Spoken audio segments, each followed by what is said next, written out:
In today's video, I'm going to teach you how to add and customize images in your project using our editor. This guide is designed to help you effectively insert an image and ensure it looks just the way you want in your header section.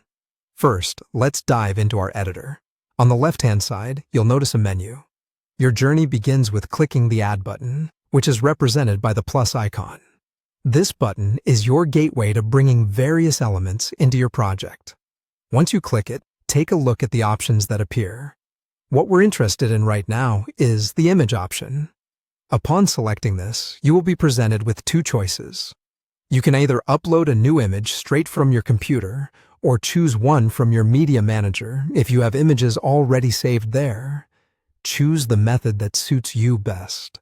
Once you've made your selection and are ready to go, click Add to Page.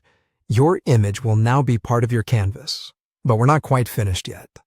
The next step is to attach your image to the header area of your page.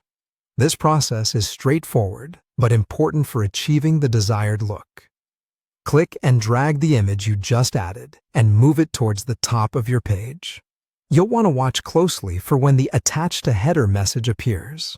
This message is crucial. It indicates that the image is now properly positioned as part of your header section.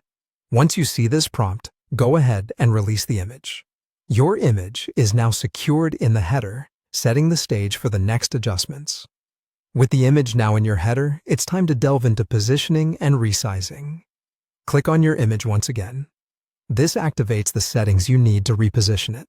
You can slide it to various points within the header, whether it's to the left, centered, or to the right. This flexibility allows you to align the image to suit the overall design you're aiming for. Once you're happy with its position, consider the size. To resize, click and drag the corners of the image. This action allows you to make the picture larger or smaller depending on the visual impact you want to achieve.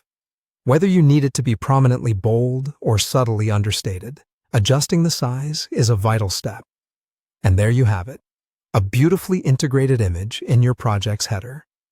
By following these storytelling steps, you've not only added an image, but enhanced your project's visual appeal. Remember, the key lies in how you play with positioning and sizing to complement your content. Thank you for watching, and we hope this guide helps you to keep creating amazing projects with confidence and ease.